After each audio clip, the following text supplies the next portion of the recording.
اوه کلامه امه بشینن محمد شیرین را قانیا دنگ بیجا. سلام حرمت.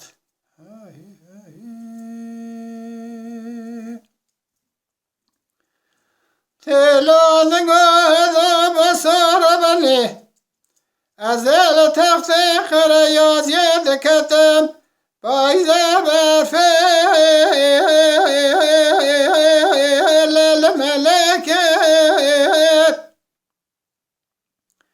مدنا خدای دستیار در کتن لگلی برازا یک خدای سازه شیطان فساد عالم یک بدی حلاوه گلدین که بره خدا نقره کاس جا کمال و جمال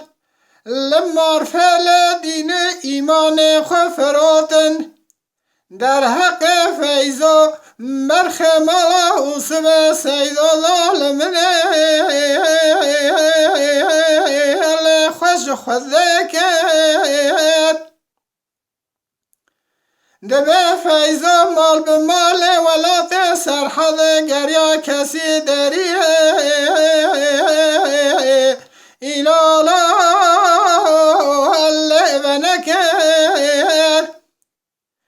خدای سازلغا بینانی تاجا دست نچیر و نا پیش از کنه قره نظامه دبه فیضا لدوه چمه مراده ولا مغارة كولا اللغم شاكر لمرفزة باليورا سر علي فقي سلم محا خليفة فيز وبابي إفاقه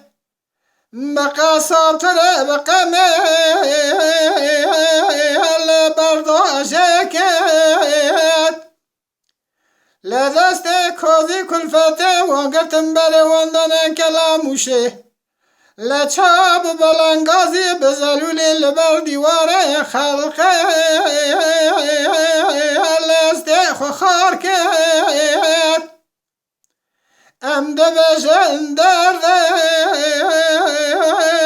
الله براتیه ولا کلا فراريه لولات سرحد كسك العقيته مالا بابا مرابنا خذ أخر من نوك لا ستاريه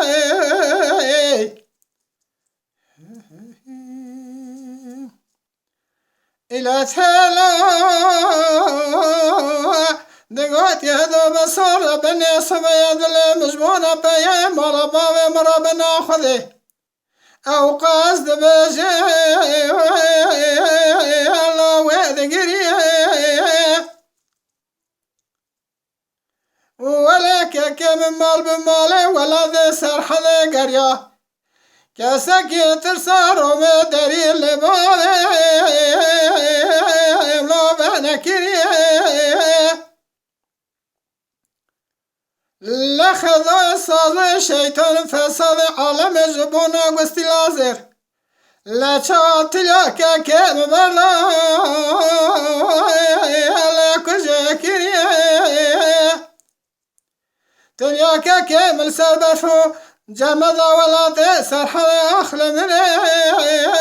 ولا سربري لسر جنازه بسري حرورة بيجا بابا ولا ترقري آخر من ذا لبراتي لا كل لا فراري لبي ولا ذي كسق العقيد مال بابا من ربنا خذي لا تشاذر زستانه نكلمني ولا ستايه